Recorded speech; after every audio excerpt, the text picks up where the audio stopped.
And again, we're back to superorganisms. That's because the hive is smarter than a bee, and that's because you're smarter than yourselves.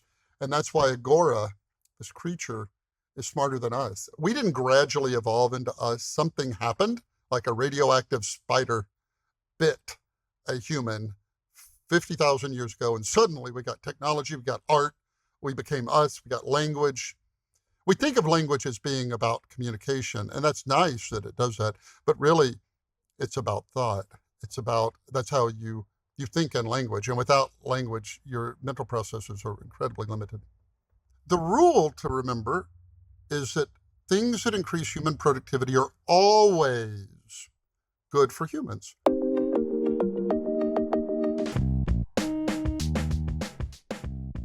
How can you run out of people? First of all, we have an overpopulation problem. What, we're going to run out of people? You must mean, what do you mean, qualified people? That I believe.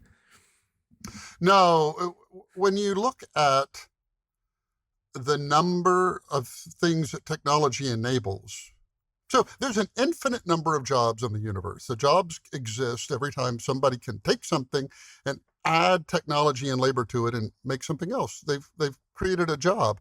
And with technology, I think what we have done is create so many opportunities. We just don't have enough people to do everything that you can imagine doing with technology. I can look out my window right now and say, oh, well, I need a person. There needs to be a person doing this and fixing this and running this road and writing this and running broadband here and all of these things. And there just aren't going to be people to do it. And that's why this myth that we don't have enough people. I mean, that we don't, that we're going to have this surplus of people is, I think, ridiculous. So we're going to have a shortage of people because there's just so many things we can get them to do. And you don't think AI will replace a lot of those particular jobs, right? And I also understand that because, well, I forget what this problem is called, but essentially people think like, oh, AI can do anything, but the problem becomes almost making a robot that can be controlled by AI that can do that same thing in a way that that could ever be economical, like bagging groceries. You see, the problem is you can always see what's going to be destroyed and nobody can see what's going to be created. If you went back in time and showed people the internet 25 years ago, they would say, oh, the yellow pages are going to go out of business and the travel agents and the stockbrokers. Right. And they would have been right about everything. They wouldn't have ever said, oh, there's going to be Etsy and eBay, Airbnb, right. Twitter, right? You can't see what it'll create. You can only see what it's going to destroy. So the rule to remember is that things that increase human productivity are always good for humans. Always. If you don't believe that, you should advocate for a law where everybody has to work with one arm tied behind their back. Because if you did that, you would create an enormous amount of jobs. You would need 2 people to mow your yard, 2 people to trim your hedges. You would create all of these jobs, but they wouldn't pay anything because you just destroyed everybody's productivity. So all these technologies do is give everybody another arm. And that's never bad for people, ever. It's an absolute statement. That's never bad for people. And with AI, you're just giving them a bigger brain.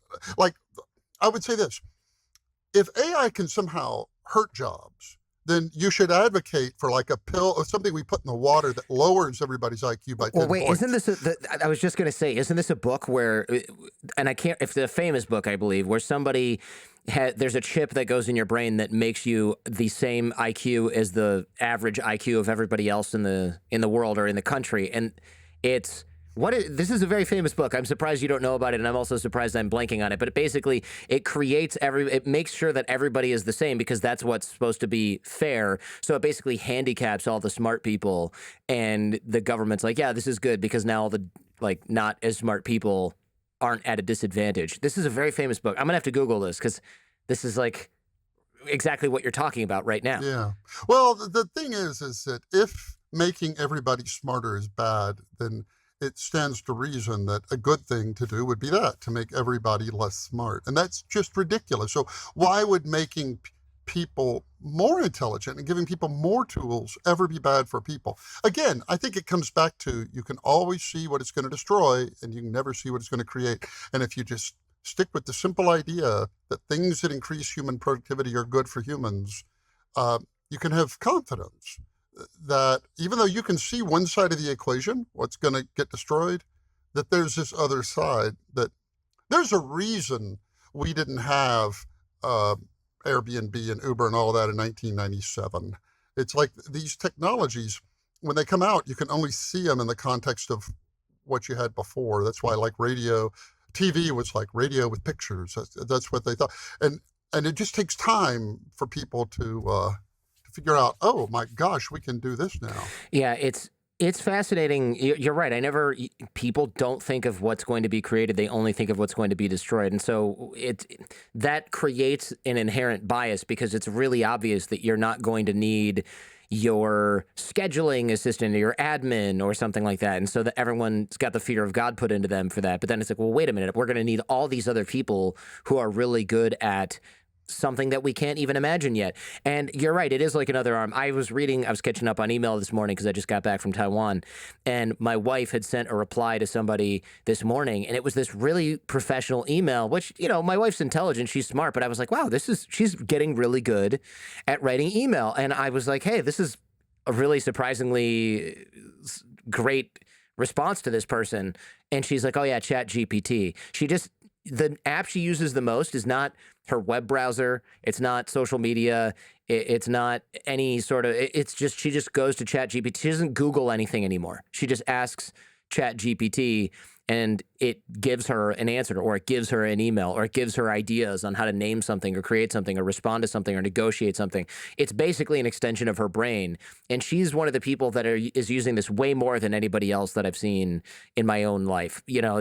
Sure, there's guys online that use it for everything, but this is essentially, it's like the primary function of her smartphone now is just to reach Chat GPT to ask it how to cook something, make something, order something, negotiate. It's really incredible. And that I think is going to be the future, because I don't know about you, but I Google everything, and I have for 20 plus years. I would never go to the library to research something anymore. Well, for example. yeah, I think these large language models are amazing for a simple reason that you've just touched on, which is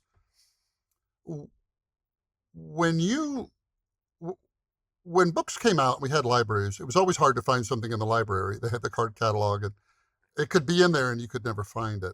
And right now, when you do a search on a search engine, it says, hey, in a quarter of a second, I got you 30 million answers to that question. And the thing is you don't want 30 million answers. You want one answer, the right answer for you. And that's really what these language models do. It isn't that they can what they do is they resynthesize human knowledge so that we get to having a single planet-wide knowledge base instead of 50 billion individual little pages scattered around the internet. It is us coming back to having one global mind, and that's why I think it's powerful. I had this whole thing about, like, my whole shtick is about how humanity functions as a single superorganism. I call it agora. It's an animal. I think it's a literal living, breathing creature. But now it has one mind. It's starting to have one mind. You see, there was an essay that this guy wrote way back called I Pencil. And he said, nobody knows how to, Well, similarly, nobody knows how to make an iPhone, right? Your body has 30 different elements in it. An iPhone has 60 different elements. There's not a person who can make one, and yet they get made. And they get made, I think, because this collective creature makes them. And now that collective creature has this collective mind, which is going to be these language models. I mean, they're not there yet, obviously. No. They're brand new. They just came out last November. But you can see where it's going. It's synthesizing all knowledge as opposed to making it available. Sure. It's bringing it together. And what's something that's been sort of on my sci-fi brain recently as well is, so the LLMs, so these large language models, or Chat GPT type AI for people who are following along at home here, they were trained on a specific set of data. And then the new ones are going to be trained on all data that they can get their hands on. And then that becomes the bottleneck, is data they can get their hands on. So like Google might create an AI and they're like, all right, put everything that's in Google into this LLM. And then Neuralink, or whatever brain machine interface, is going to come out in 20 years or something that becomes consumer grade, or 30. I don't know how long this is going to take, because it goes in your brain. It's going to take longer than we think. So it goes in your brain.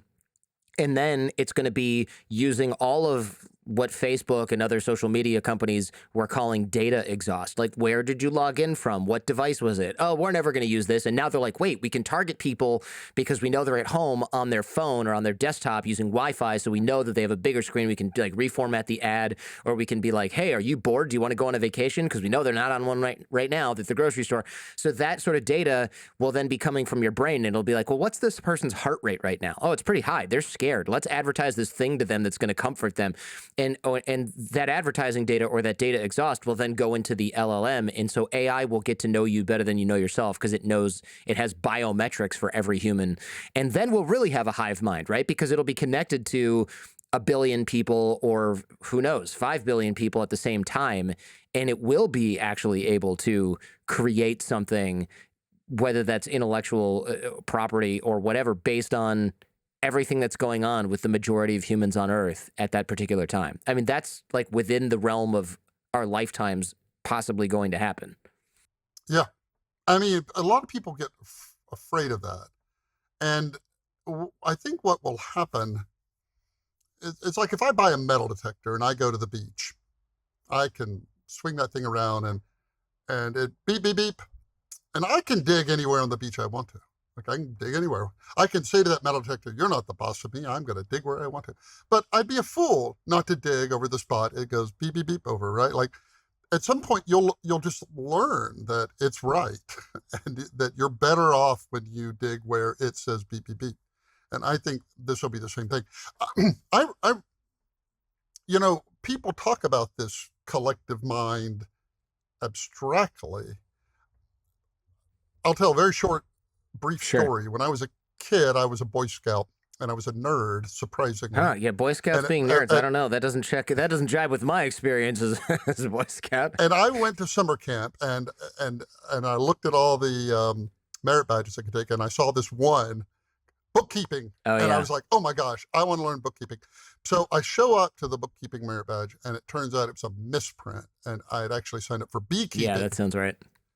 And that's how I got into beekeeping. And I became fascinated with bees. And bees are a superorganism. A hive is actually a creature with different properties than a bee. A hive is a warm-blooded creature. It holds its body temperature at 97 degrees, and bees are cold-blooded and all these other things. And I really got to think about whether humans are actually a literal creature. And I treat it as a scientific hypothesis. And I say, well, if that were true, there would be all kinds of things. We couldn't survive apart from each other. And I think that's true. We would demand conformity of each other, because in a superorganism like a beehive or an ant mound, if a bee starts acting weird, they just kill it. And we like to think we're individualistic, but really we demand an enormous amount of conformity, and on and on and on. And so you can actually, I think, prove that humanity functions as a superorganism, as a single animal, not a metaphor, not some touchy-feely thing, but an actual living creature. And who knows how far up it goes? A bunch of agoras could come together and form an even higher one, or lower and lower and lower. And we just exist at one level. And so I think that's what we're starting to see, us be able to see this, this synthesis of all of this knowledge.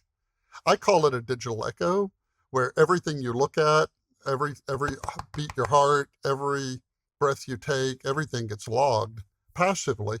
Do we have 1 trillion things attached to the internet yet? I don't think 1 trillion yet, but we're going to get there very soon. And then 2 trillion, then 10 trillion, then 100 trillion. And at some point it starts, breathing like a being and having a single mind. But that doesn't mean we lose anything as individuals. I suppose it is hard to wrap your mind around, and it does get scary, because when you stop understanding it and it starts to get a little bit like, wait a minute, then what happens to us as individuals?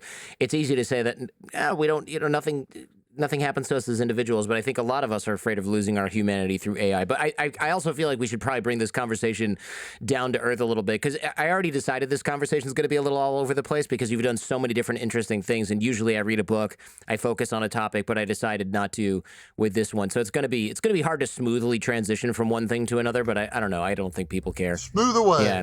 So first of all, I know you've been to North Korea many times, way more than I have. And I'm wondering what your interest is there. I mean, I'm interested in North Korea too. I've obviously stopped going now that it's illegal. Are you still going? I refuse to answer on the grounds that my. No, I'm Plead the kidding. Fifth Amendment. Why am I interested in it? I think the purpose of travel is to go places that are different than the place you just came from. I think it's kind of depressing to get off an airplane and see an IKEA or a Walmart. And I think you, having been there a number of times, would have to agree, of all the most different places in the world, it is the most differently different. Yeah, so far I Um, haven't been to Turkmenistan or anything like that, but I've heard that it's yeah, almost like diet North Korea, and I'm like, oh well, I'll just mainline the real thing, then go to the real. yeah, there you Yeah, go. Yeah, Nick takes people there. I mean, people go there too. So I go there because it's, they get spectacle. I'm sure you've been to the mass games. yep. It's a performance of 100,000 people all at once. It's really hard to even imagine. You've got to be in the biggest stadium in the world, and one half of it you've got a screen, but it's made of human hmm beings holding up Each person's a cards, and it's pixel. Yeah, correct. 500 by 100 is 50,000 pixels. 50,000 people all holding up this card, and then they switch them, and the picture changes. And meanwhile, 50,000 people are dancing and telling the story of Korea, and it just. And I've been all over it, all over the country. There's a place in the north, this resort where you go, and there's like a hot tub in your room, and there's a big cork, and you pull the cork out, and this irradiated water bubbles up. It's got natural I've been there. radon, and Yeah, yeah, exactly. And you soak in the water, and you soak up the radiation, and you feel great the next day. And I mean, I passed you on just that. don't get that. You just don't get that in other I, places. I That's why I did go. pass on the radioactive tub thing. My roommate, my friend Sailor Joe, who often used to travel with me, they didn't tell us that you should only stay in for like 10 or 15 minutes. So he stayed in there for hours and just sat in there. And I'm like, well, take some iodine, bro. There's a theory. It's a fringe theory which says that radiation's like vitamin C. A pound of it'll kill you, but that doesn't mean the right amount is zero.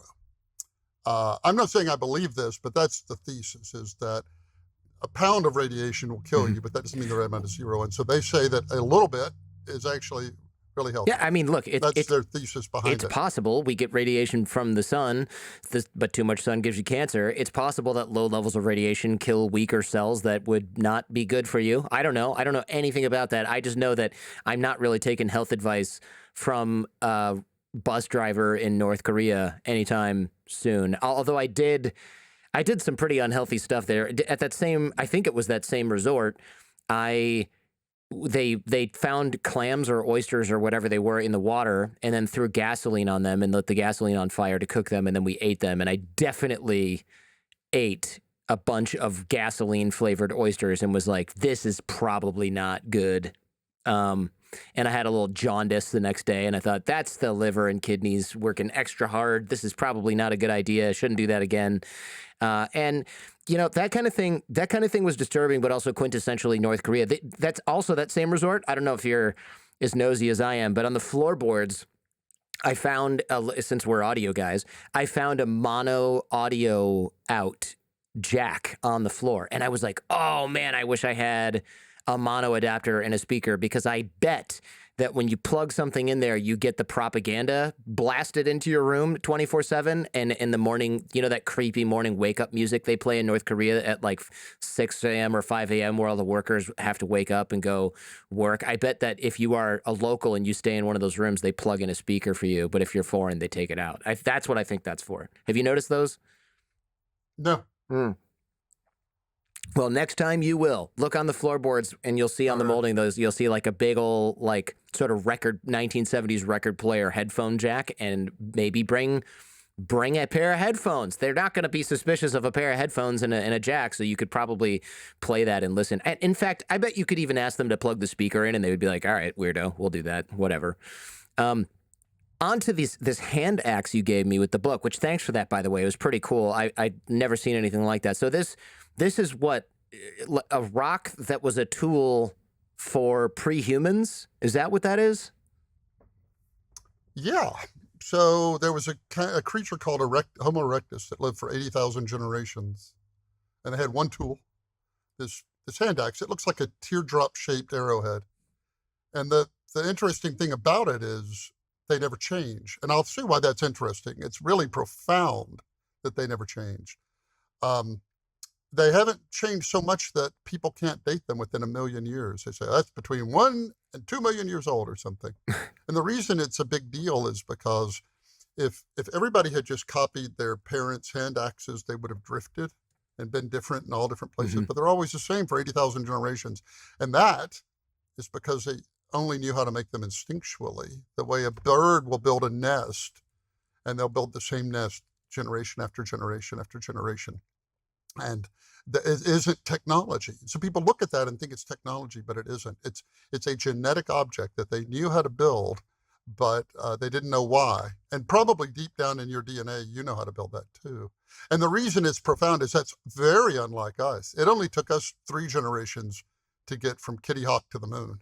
It only took us 250 generations to get from the first writing to William Shakespeare. It only took us 125 generations to get from the first coin to the worldwide financial system. And yet they went 80,000 generations with one tool, and that never changed. And I think the big deal with that is just because we didn't gradually evolve into us. Something happened, Mhm. like a radioactive spider Yeah. bit a human 50,000 years ago, and suddenly we got technology, we got art, we became us, we got language, and all of the rest. And that to me is the beginning of our story, not 1,000,000 years ago as we gradually became us. We became us overnight. One human somewhere became us. You see, the last thing I'll say on this, there are these things called human universals, which are things that if you go into the middle of nowhere and find an uncontacted tribe of people, you will find they do these 250 things. They will celebrate birthdays, they will have kinship rituals, they will have magic, they will have music, they will dance. All of these things are universal to all humans, and those are things I think that all came to us when that spider, not literally, but when that moment happened that made us human. Something happened to us that made us human. This is why people think aliens built the pyramids and zapped us with something, right? Because of this particularly quick change. I don't obviously believe that, but that theory might just be as valid as anything else because we don't know what that spark was, right? It was just, hey, somebody was born really smart and stayed that way. I mean, I don't really understand how that could have happened. No, that's exactly right. We don't know how. We know that genetically you're very similar to a chimp, Yeah. and yet you're nothing like a chimp, right? I mean, you not only are your lifespan radically different, or the strength Yeah. radically different, but you're nothing like one, and yet you're only a tweak away. Human DNA holds about 700 megabytes of information. If you throw out the supposed junk DNA that doesn't do anything, and then you throw out all the stuff that you share 60% of your DNA with mildew and 50% with bananas. When you throw away all the kind of common stuff, and then you get down to the core of what is us, it's just 2 or 3 meg tops Huh. that make us us. And a lot of people are like, oh, was it aliens? I mean, most people think it was a genetic mutation. And the thing about it is, when we got language is when we got thought, because you have to think in language. And that's when we became conscious. And that sounds like that's utter speculation, but it actually isn't. Helen Keller wrote this amazing thing about what her mental life was like before her teacher came. And she said she did not realize she was a thing. She did not realize she was something different than the universe. She was not something set apart. And she said only after her teacher instructed her did she realize that she was an entity that was different than the universe. And that's when, according to her, consciousness happened for her. And that's when she became alive. And that's, I think, a microcosm of what happened to us 50,000 years ago when we got language. We think of language as being about communication, and that's nice that it does that. But really, it's about thought. That's how you think in language. And without language, your mental processes are incredibly limited. Yeah, it is really incredible because you'd like to think, oh, I can still think in complex ways. I don't need to be able to say it or articulate it. But you really, and yes, our inner dialogue is something like 4,000 words a minute, and our outer dialogue is much less, depending on how fast you talk. But it's still less than 4,000 words a minute. You really can't think in creative, complex ways without language at all, and that is It's almost hard to believe that's the case, but it is. I mean, sort of Helen Keller almost proved it right there, even if that's anecdotal. That piece. Oh no, she wrote it. Oh, you're right. It's anecdotal. It's one person saying that, but it was a first-person account of hers. I mean, I got interested in why people have such different outcomes in animals, because no matter what you think of animals, and no matter how great you think they are, and how smart porpoises are, and all of that, you have to admit their outcome is radically different than ours in terms of we have technology in cities, and you know, if a chimp uses a stick and sticks it in an ant mound to get ants, we're like, oh, it uses a Yeah. tool. And it's like, that's nothing like an electron microscope. Like, I'm sorry, it is just something different. So why are we so different? Like, what is it about us that's so different? And why isn't there another thing that's like 90% of us and 80 and 70 and 60%? I happen to think, my personal belief is that intelligence like ours is very volatile and dangerous. 99 point, as many nines as you want to put after it, percent of all life isn't intelligent. Bacteria aren't intelligent, and all these things aren't. And we come along, and I think we're very volatile. I think we're very volatile. That intelligence doesn't actually further life all that much. And I think, so you say, well, why are we here? And I would say we're here because planets that do not create life like ours, even if it's just all mindless, planets that do not evolve an intelligent species get whacked by an asteroid every, 100 million years and die out. So they have to generate something intelligent. But it also tells us that planets that generate multiple intelligent species also die Yeah, out. they probably kill each other with nuclear weapons or That's something. exactly Yeah. right, because it's so volatile. And that the Goldilocks amount of intelligent species is one. And that implies that's our purpose, ultimately, is to protect this planet from cosmic threats. If there was Like, another intelligent human-like species at the same level of intelligence as humans, there's no way we wouldn't be at genocidal conflict with one another for forever until one side lost. There's no way. right. Yeah. I mean, you could say, well, there used to be other sapiens, and there aren't anymore. Right. I mean, they for weren't that as intelligent as humans, I guess, right? Isn't that the verdict? But imagine if they I think were, so. we would just still be hunting them and killing them or been gotten hunted and killed to extinction ourselves. I mean, there's just no way. We can't even stay as humans, as the human species. We still do that to each other, and we're the same species. If it was a different species, it wouldn't even be a question that we'd be doing that Yeah, to each other. it's very sad. It's a sad commentary on Yeah, us. I mean, we're animals at the end of the day, right? We're bacteria colonizing other, I don't know, whatever bacteria or whatever it is, right? We're just a Well, virus like yeah. anything else. I mean, I think we're super. You're made of cells, and every one of your cells has a life. It lives a life, and it dies, and it doesn't know you exist. But somehow, you come together, and there's Jordan, and you share the same physical reality with those cells, and so you're something emergent. You're something with all these new abilities, and I think you're also very dangerous. Things like you and me are people are very dangerous. I like the idea of being dangerous. By the way, before I forget about this, you wrote about cave paintings. Some found miles into caves, which is shocking. Imagine walking into a cave, going miles in there, which is damn far by any account, and then being like, "This is where I'm going to paint." Does that mean they lived in the caves, or does that mean they went in there to do the painting and then left? And why do this? Do we know? We don't know. What we know is that in the oldest cave, so the most amazing historical fact I know probably is, imagine what you would think the first cave art would look like. I would think it would look like stick Yeah. figures, like what a little kid would do. And then it gets better and better, but it isn't. The first cave art we have is like beautiful. It's like beyond anything. I would frame it and put it on my wall.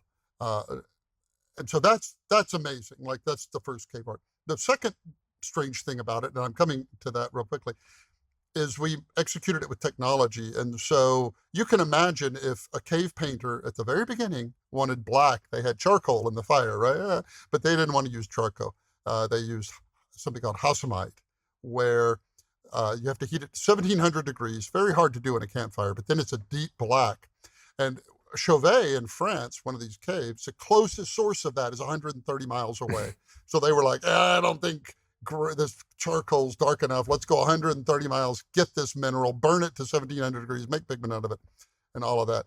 And then they would come back to the same caves for 4,000 to 5,000 years that we date them across that. And And that's weird. We don't have any monument we go to really for 5,000 years back again and again and again and don't destroy.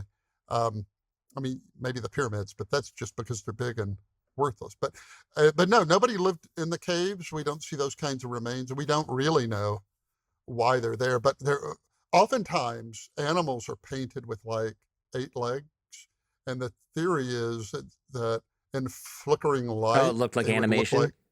It looks like they're running. And oh, that's cool.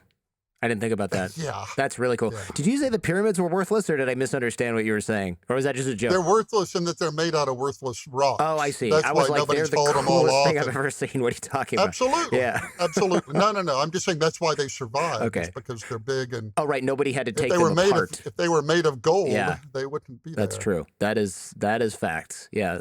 The stuff inside is gone because it was made out of something other than worthless rocks. That's for sure. That was, man, Egypt, a place that I will probably not go anytime soon again, was just the most incredible thing. That stuff, seeing that stuff in person and walking around the Valley of the Kings and having little kids take you for, $2 to something that nobody is at, and then there's a hole in a fresco or whatever you call it, and you can just crawl in there and there's pottery in there, and you're not supposed to be in there, but you're just like, I can't believe this is just sitting here. There's not even tape over the door that says like, hey, don't go in here and mess with it. It's just open. It's just a tomb that's thousands of years old. And they're like, yeah, you can go down in there. And, a hard pass on dying in an ancient tomb that collapses on me. But still, you can go in there and there's thousands of these things. And we had my friend Remy Romani on the show talking about how something like, and I'm making this up, but he was like a single-digit percentage. I won't guess because I'll get it wrong. It's like a single-digit percentage of the tombs have been discovered and explored so far. That's his estimate as an expert. Yeah, it's just crazy. It's funny you say that because I talked to when I was there, I talked to a museum director who said not only do they think there are more tombs like Tut's and better, they're not looking for them because if they find them, then again they have a chance of being destroyed and.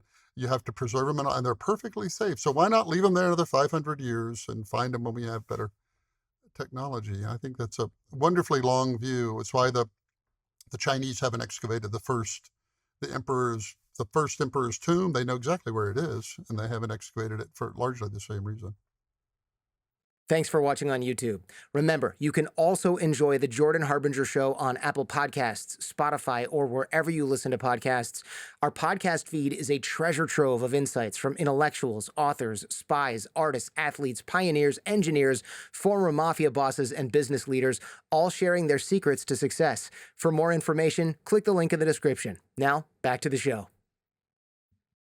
You mentioned also in the cave painting, going back to cave paintings here, that many handprints on the walls are missing a finger. Do we know why that's the case? And they're mostly left hands? That seems completely random, but it also speaks to the idea that maybe this particular place that people kept going back to for 5,000 years was not only a very special sacred spot, but also the only people that could go there were, I don't know, were they priests that had to cut off a finger to enter? I don't really get what's going on there. Maybe. I mean, that's a real theory. So the first thing is there are these handprints on these walls, and they're reverse handprints. So what they did is they would take pigment, put it in their mouth, mix it with saliva, and they would have a straw.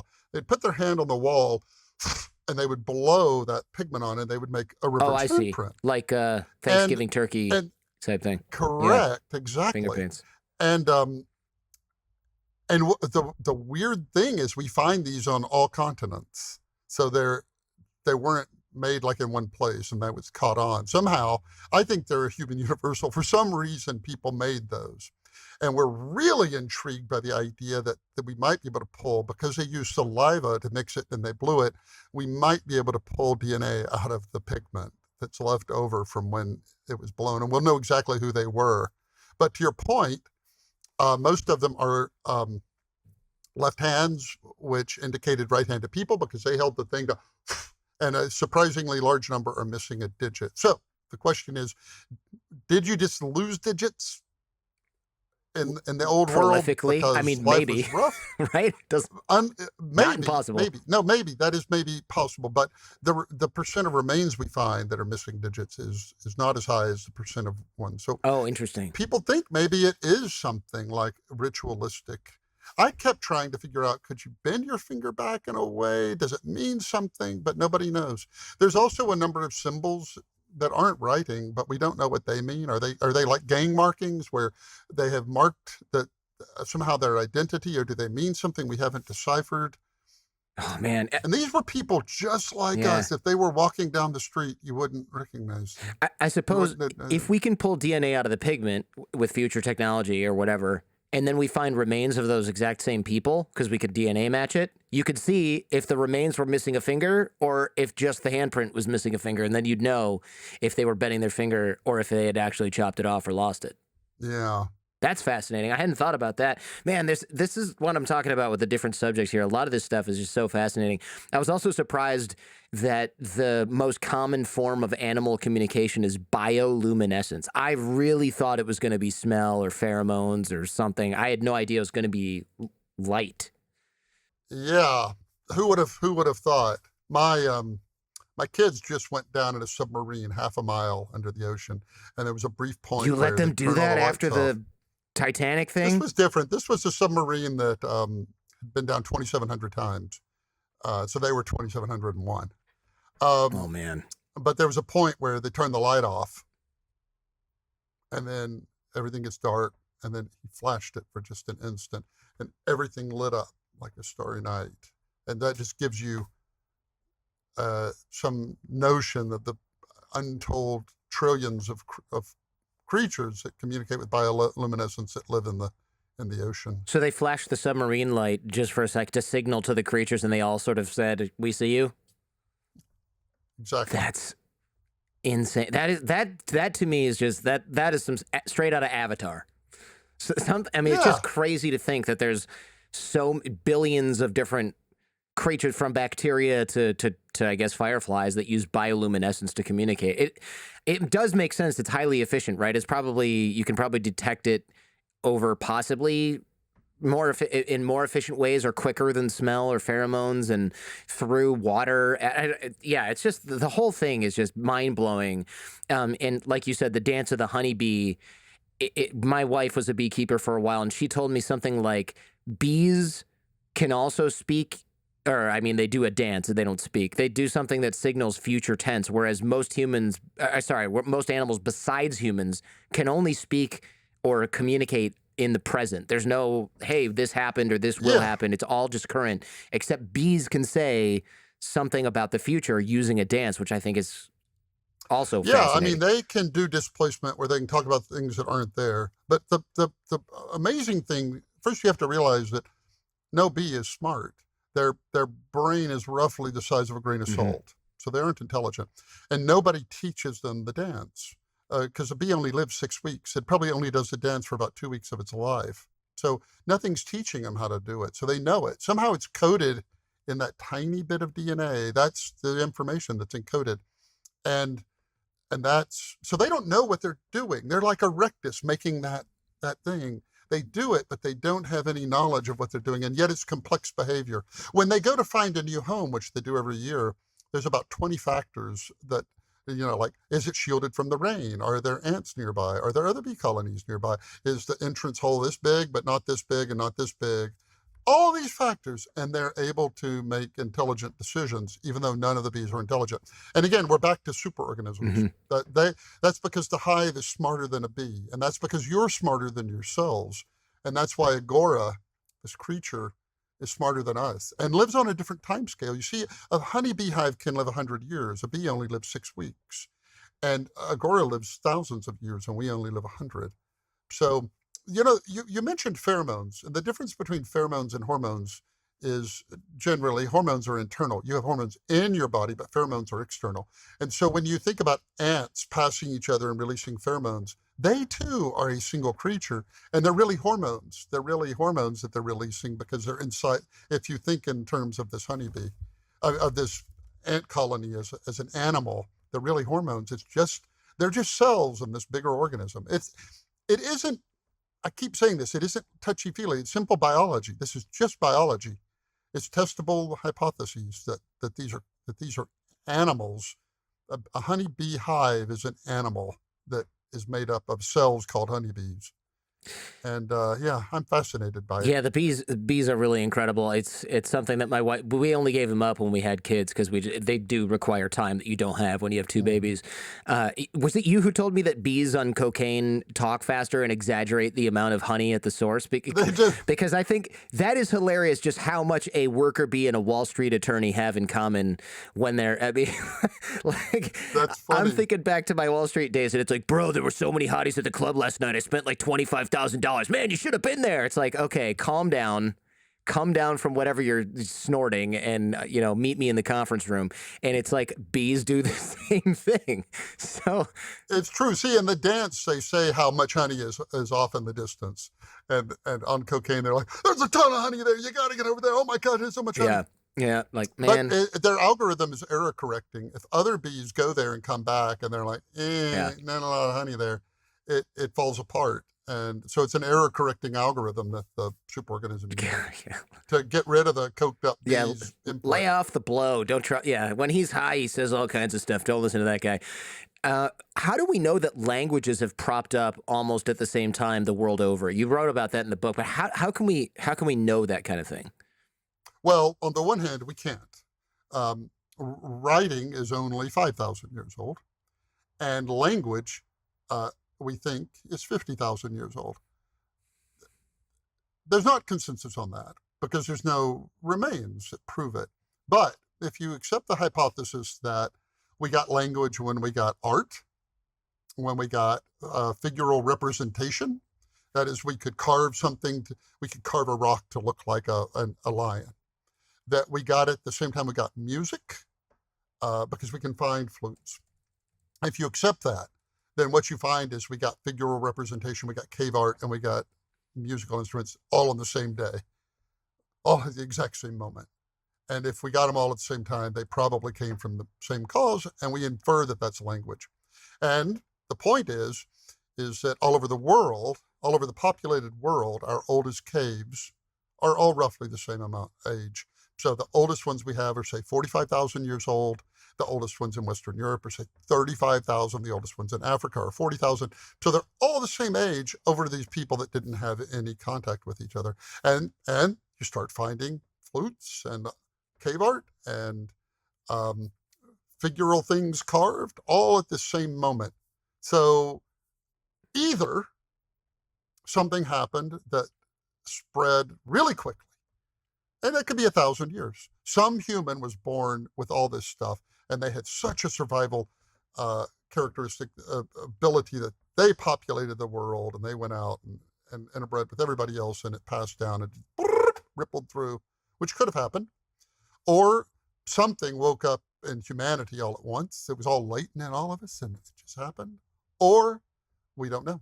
We don't know. It's a big mystery why you would think our oldest cave art would all be kind of the same. We would find it 1 million years old here, and then 500,000 years old here, and then 100,000 years old here, and then 10,000. But it isn't like that. It's like all over the world. It happened at once. Yeah. And last thing I'll say, we think we're not going to find anything older. We may find something 2,000 years older or something. But when you know of 500 caves with art that all date to the same narrow period, the odd 501 is like, oh, well, is going to be radically different as well. Yeah, that's, man, I'm not an aliens built the pyramids guy at all, but it is like, what happened? What was the thing that happened? It's such a mystery, and it's such a fascinating one, because could that kind of thing happen again in human evolution? Like, what? That is a great question. I mean, the question would be yes. Yeah. Noam Chomsky believes it was a mutation that happened in one person. I think it happened in one person one time, and you're right. What it suggests is that if a tiny genetic tweak makes us live twice as long as chimps, then there's probably a tiny genetic chimp tweak in us that make it live twice as long or make it twice as smart. There's no reason to believe we are the pinnacle of human intelligence or of animal intelligence or animal longevity at all. It makes you wonder about genetic engineering, and like you hear like China's engineering kids that are smarter, and it's like, well, what happens if you figure out how to make somebody not 10% smarter, but like 1,000% smarter, or even 100% smarter? That would be really hard to contain, because the benefit to that could be absolutely enormous for a nation state. And then by the time you figure out that it's a terrible idea to do that, it's just too late. Like the cat's out of the bag. The genetic cat is out of the bag. Yeah. Yeah. It's probably a different show, but that kind of thing is fascinating. And if we don't kill ourselves through nuking each other by then, imagine, well, I don't know. I'm tempted to joke and say that there are plenty of humans that are half as smart as other humans, but I think we're talking about an order of magnitude, which is really going to be a crazy difference. It's going to be like a different species. Yeah. One could posit that that kind of intelligence. Do you think people with 200 IQs are more effective than people with 180, more effective than people 140, more effective than people 120? Maybe Not not. really, but I think somebody with an IQ of 1,000 plus whatever other boosts you get from being, if we're just counting IQ, fine, I don't know. But if you're really talking about a 10x improvement, you're probably going to be on a completely different level than somebody. I mean, look, here's what's actually happening is that our brains are getting smaller and we're getting less intelligent. And you say, wait, what? But no, that doesn't surprise me at all. I feel it in myself. 3,000, yeah. The last 3,000 to 5,000 years, our brains have been shrinking. And you know why? Everybody listening probably knows what the division of labor is, that you specialize and I specialize. And, one guy grinds the pins and one person does this. And because we specialize, we do more collectively, but less individually. There's a cognitive division of labor in that your average hunter-gatherer knew how to do a bunch of things that you don't know how to do. Sure, estate planning or whatever it is you do, you know that better than any hunter-gatherer, but the other 100 things you don't. The hunter-gatherer knew more about. So what is happening is, because we're all specializing, which is what happens in superorganisms, by the way, we all specialize. There's the queen bee and the worker bee and the drone bee. We all specialize cognitively, and so each of us is less and less intelligent. Collectively, the species is smarter and smarter, but individually, we're all less and less intelligent. So unless we get in there and start, flipping switches, which, that's what the scenario you're talking about, we're not gradually migrating that way. I think you can say Agora, or the collective intelligence, is getting smarter and smarter. Agora can do anything at this point. If there were a big asteroid heading towards the Earth, Agora, a euphemism for the collective of humanity, could stop it if we were all willing to work together. Yeah, that's a big if. It could I do saw it. that movie. We could do it. Exactly. We could do it if we would work together. See, bees are harmonious in the sense that, it isn't like half the bees are plotting against the other half. And if we have that going on, we are dysfunctional as a creature. But anyway. Maybe the big jump for humanity then isn't making us more intelligent. It's flipping off the tribalism switch that keeps us killing each other and doing stupid crap like that. Because if you could flip that off, which in theory is easier than turning yourself and all your descendants 1,000 times smarter, 100 times smarter, or even 10x smarter. If you could flip that off, then it would be like, wait a minute. We have people in our collective human tribe, that once that switches off, that are suffering greatly over here and over here and over here, and due to these different belief systems. All right, we all need to figure out how to come to the level, and you would overnight be able to get rid of a lot of these crazy tribal conflicts, which is what's keeping us from realistically being able to defend ourselves against something like that. I mean, just look at diseases, right? You can't even keep people from spreading them to each other through basic principles of hygiene, let alone, hey, there's an asteroid headed towards Earth. We need China and the United States and Russia to all drop everything, knock off the crap that we're pulling with each other, and really just put our finest minds in one room and in good faith attack this problem. That can really only be done. It sounds horrible to say this. It can only be done if we almost do need a genetic intervention where we're flipping off the tribalism switch in your brain. For all of humanity. Yeah. Or some kind of a threat. It's Ronald Reagan asked Mikhail Gorbachev, he said, if aliens were to invade, would we be willing to drop our conflict and work together to defend ourselves? And Gorbachev said, yes, We know this happened because they both tell the story. Gorbachev in one of his books, and Reagan told it as well.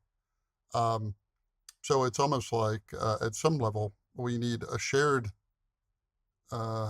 threat. Yeah, but the threat has to be credible and so great and not affected by disinformation to the point where everybody actually believes it. I guess it depends how fast the alien invasion really comes, right? Back to human cooperation. Tell me about eye sclera, the white part of our eyes. And people have said, and I think you wrote, that maybe this was selected for so that we can see what other people are looking at. And when I hear about theories like this is just an educated guess, right? There's no way for us to have tested that sort of thing. Scientists just ask themselves why our eyes are like this when other primates' eyes aren't, and they just say like, "Oh, maybe it's because of this." Is that how that happens?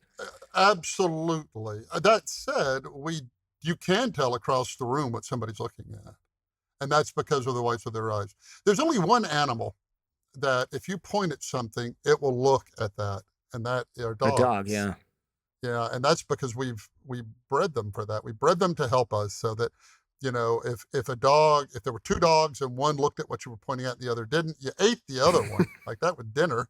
And then, people in Russia bred tame foxes basically in about 50 generations. Well, we've had, 40,000 years of domesticating dogs. So we've bred them to be this like creature that is very much in tune with us. And they can tell what we're looking at. And they can even tell if you don't point what you're looking at. And so that's the theory, is that other apes that don't cooperate, they don't have as much white in their eye. You can't tell what they're looking at, therefore they didn't cooperate. So gradually humans got a little more white in their eyes. You could like see what somebody was looking at. You could cooperate with them. Like you could do the... Yeah, oh yeah, the old side eye. Yeah, exactly. Exactly. Yeah, we used to Exactly. communicate threats silently too. Do people still keep foxes? That sounds like a cool pet to have, although it could be one of those things that sounds great in theory and then bites you all the time. Well, that was what they wanted to try to figure out, was how long it would take to domesticate a species that hitherto had resisted it, and it didn't take very long at all.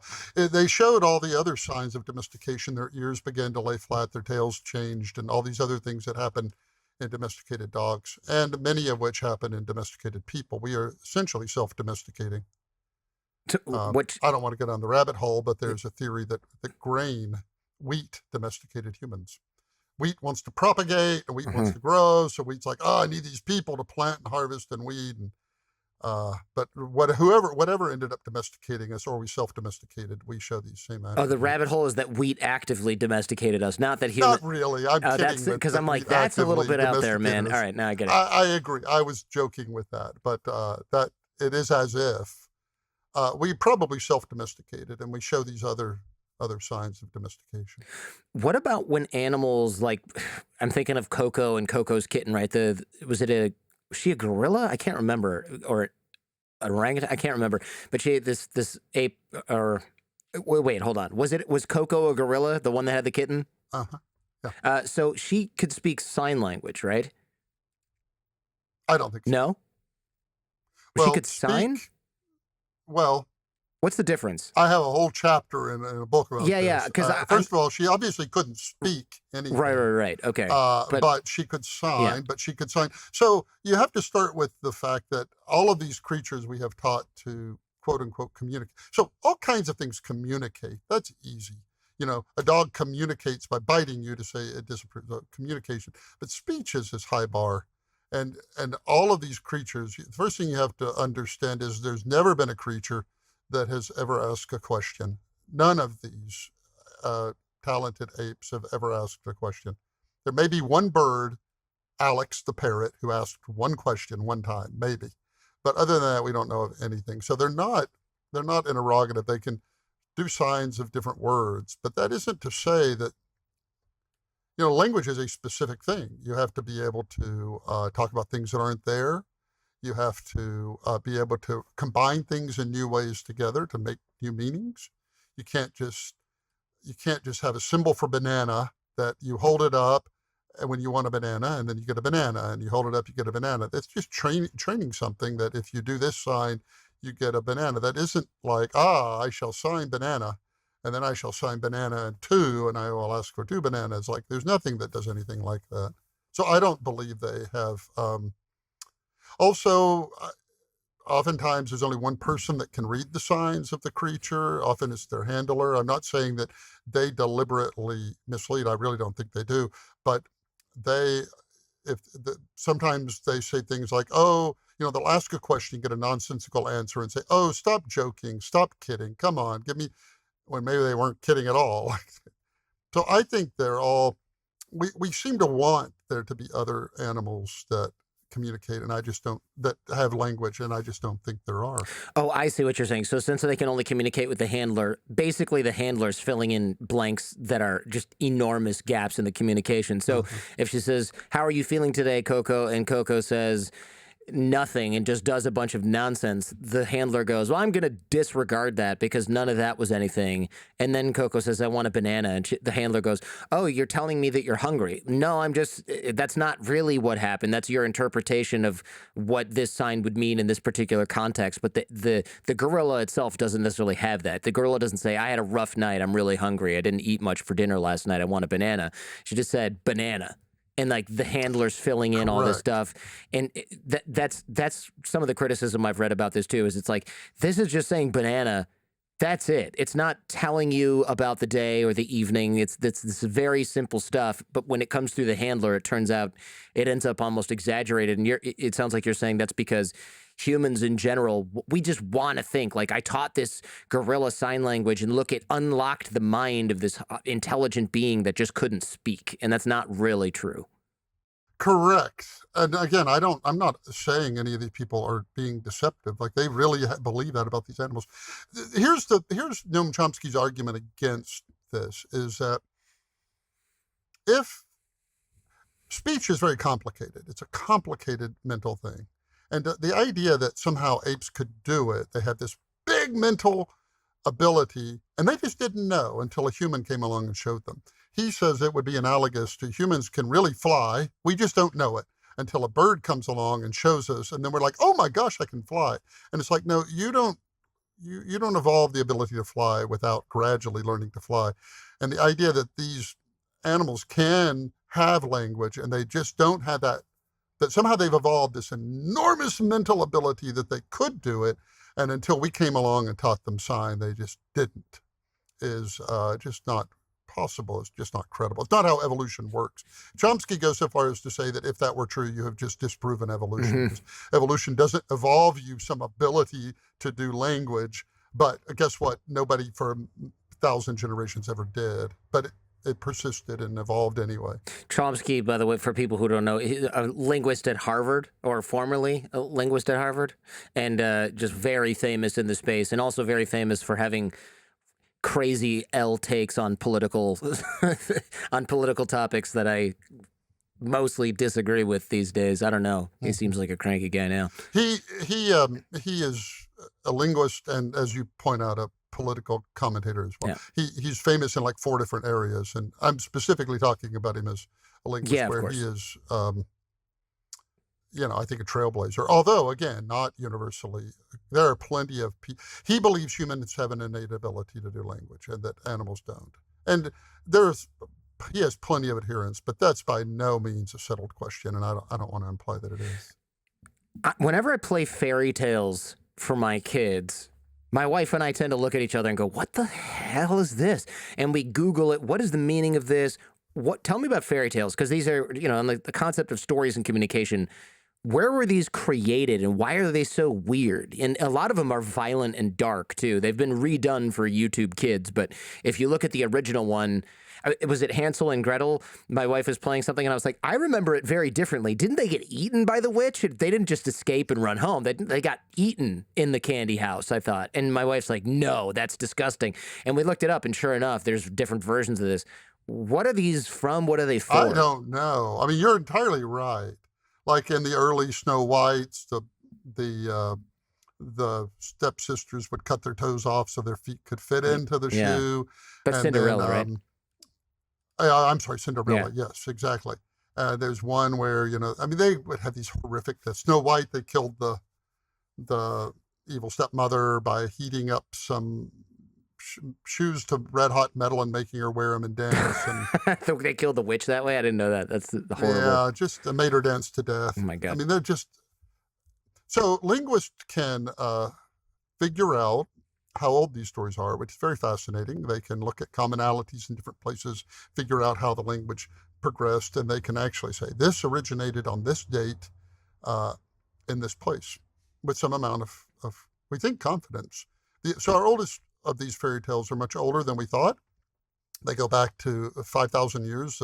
The Smith and the Anvil, a tale about fooling the devil, we think predates writing. And so the Jack and the Beanstalk, which is a story about an imperialist who goes to another land, kills all the natives, takes all the gold, and comes home. It goes back a long way, and so forth. Why are they so violent? I'll just say one thing about that. We don't know. One theory is that they came from a violent world, and that if you told those, why do people go to Saw movies? They think it's the same way. It's a safe way to experience something like that without. I don't go to Saw movies, so I don't know the answer to the question. But they think it's whatever that is. That's interesting. It's crazy. I looked up a lot of these old fairy tales because I was like, oh, the Pied Piper, they paid this guy and he got all the rats out of a town. And it's like, actually what happened is they told the guy they were going to pay him. He got all the rats out of town and then they ripped him off. And then he took all their kids by using his magic pipe. And I was like, oh, that is horrific. Right? Like he stole their kids. That one actually may be based on a fact. There's a inscription in a Bible that was, it was 100 years ago today that the children all left the town in Hamlin. They think that might be a real story. But what, a guy with a magic pipe led all the children away? Well, I don't know. Somehow took all the children. Oh my God, that's, horrible. It's like a genocidal little fairy tale. And so make sure you pay the piper. It's like, what happened? It could have been a euphemism for something else. Something else that surprised me was that many older movies were shot with alternate depressing endings for the Russian market. Is that true? Because that is so weird. What is the deal with that? So we're talking the silent era. Okay. So like black and white films that have subtitles written on them or whatever? Correct. Okay. So they would do two things. They would have multi-ethnic casts for different localities. So they would shoot a scene with European descended actors, and they would shoot it with Asian descended actors and so forth. Really? So that they could sounds pretty take woke for the silent era. Yeah, they could say, hey, we've got the cameras, we got the sets, we got the people, we got everything. Let's do multiple ones. And then they would evidently shoot depressing endings for Russian films. Why? Like, we don't want people to be happy. Make sure this ending sucks. Well, I think that was regarded, the argument was that was regarded as realistic to them, whereas the saccharine Hollywood ending is considered unrealistic. Maybe we think it's unrealistic too, but still want it. But evidently in pre-revolution Russia, they wanted. It's funny because the psychology behind this is like, okay, in America, oh, look, a happy ending. I want to believe my life is like that. And then it's like Russian version. Wow, they all died. Well, at least I'm still alive and I'm sitting here watching this movie. My life's not that bad. It's like, okay, fine. Whatever you want to compare. We want the positive comparison. Like maybe I'll turn out like that. And they're like, I'm glad I didn't turn out like that. I guess it's just a cultural desire and they dialed that in. It's so funny. Why don't we do that now? I guess that's the question, right? Why doesn't a Marvel movie end with Iron Man just getting his ass kicked? And it's like, well, shouldn't have tried. should have stayed where you were, Tony Stark. Why don't we do that now? I don't know. Movies gross different amounts in different markets. And I think if they felt like they could crack the code on why, they would have different endings in different markets. Huh. Yeah, maybe you're right. I mean, it seems like we already did crack the code on why and then just ditched that knowledge. Maybe. Yeah. I mean, it can't be that hard to make Spider-Man die in the end. I guess there goes your sequel, though. That's the problem. There goes your sequel. I'm not sure where this fits as with everything else in this conversation, but I've always wondered, why do we use Arabic numerals and alternative ways of counting? And the reason I thought about this is because somebody mentioned that they were teaching Arabic numerals in school, and they posted it on Facebook, and you could see all these old people get like, I can't believe it. What is society coming to? Because they don't realize we've been using Arabic numerals for thousands of years. 1, 2, 3, 4, 5, 6, 7, 8, 9, 10. why don't we use Roman numerals for things like math? You never see V minus IV equals I, right? We don't do that. Why not? That's a great question. So the scientific revolution sort of like is what made progress in the West. And it came along when we got math in Western Europe, because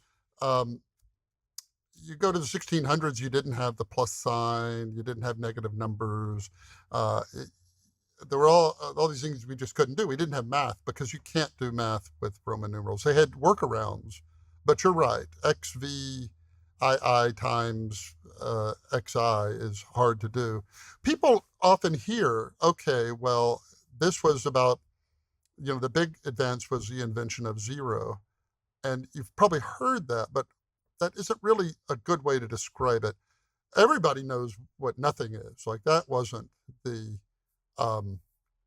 breakthrough. The breakthrough that we got with Arabic numbers was the place value of numbers. So you could have a 1 and you could put a 0 next to it and it was a 10. Mm-hmm. And then you could put 2 zeros next to it and it was 100. So that where it was in a column, okay, it told you its value. And that allowed you to do math. That's how when you multiply, how you do it.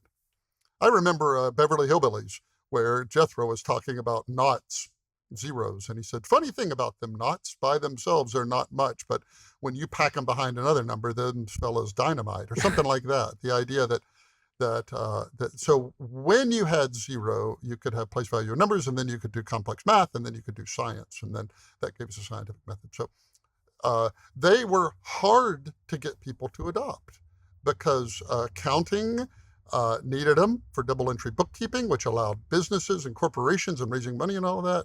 And they really didn't want to change. And you still see them, sequels in movies, Super Bowl numbers. Only one Super Bowl has, by policy, not been represented by a Roman numeral. And that was Super Bowl 50, was 50. But every one of them, because they didn't want it to be Super Bowl L.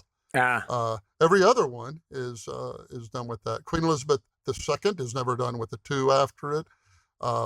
Clock faces and so forth. So that gives you some sense of how hard they are to get rid of when they serve no purpose. No purpose. It's always an amazing reminder when you hear Arabic numerals were this way because of counting ... science and the scientific method, because when I look at the Middle East now, I just do not associate it with enlightenment, scientific advancement. Now it's associated with religious fundamentalism and being almost in the Stone Age in terms of human rights and things like that. And it's just incredible. It's almost like, and this is probably a different show, but it's almost like these societies just have taken a human society in many ways is probably taken quite a nosedive, but you just see man, these places started out so much further ahead of the rest of the world in pretty much every way. And then I don't know, religion made a comeback. I'm not even sure what happened. Again, it's probably a different podcast. It's so crazy to me. Yeah, I mean, it is true that there was an enlightened period where most of the advances came from a lot of those advances came from. Our word algebra is obviously Arabic. Our word algorithm is of Arabic origin as well. They made advances in optics. A lot of it, they were translating the early Greek works on math and all of that when they weren't translated in other Western languages, so they had access to a different body of knowledge. There's a lot of, I think, really interesting reasons, but cultural ones as well, like you just said. Man, we went all over the place with this one, but I knew there was too much to fit into a coherent, sort of topical conversation. So thank you very much for bearing with me on that and coming on the show, man. Really interesting conversation. You're full of factoids is the wrong word, but I'm interesting knowledge, I suppose, is the polite way to phrase that. Thank you very much. I appreciate that. Yeah. Thanks again for coming on. Thank you for checking out this entire episode on YouTube. If you want to follow up on this topic, check out our podcast feed or visit us on our website at jordanharbinger.com, where you can learn more about our guest and dive even deeper into what we discussed today. And remember, YouTube is not the only place that you can check out The Jordan Harbinger Show. Any podcast app should have us. Check out the links in the description where you will find access to our shows that don't appear on YouTube, like Skeptical Sunday, where we debunk topics like crystal healing, GMOs, conspiracy theories, homeopathy, tipping, even lawns. To find out if they're backed by science and logic or if they're just complete nonsense. Spoiler, many of them are complete nonsense. Also, our Feedback Friday shows where we help people escape from cults, get raises at work, and take all manner of questions from you, the audience, all the way down to the bottom of the barrel. And every episode of the Jordan Harbinger Show has something useful you can take away and apply in your own life and help you navigate what I know can often seem like the overwhelming and paralyzing challenges of modern life. Life can be hard, yes, but we are here to help. And if you appreciate how we help, remember to like, comment, and subscribe.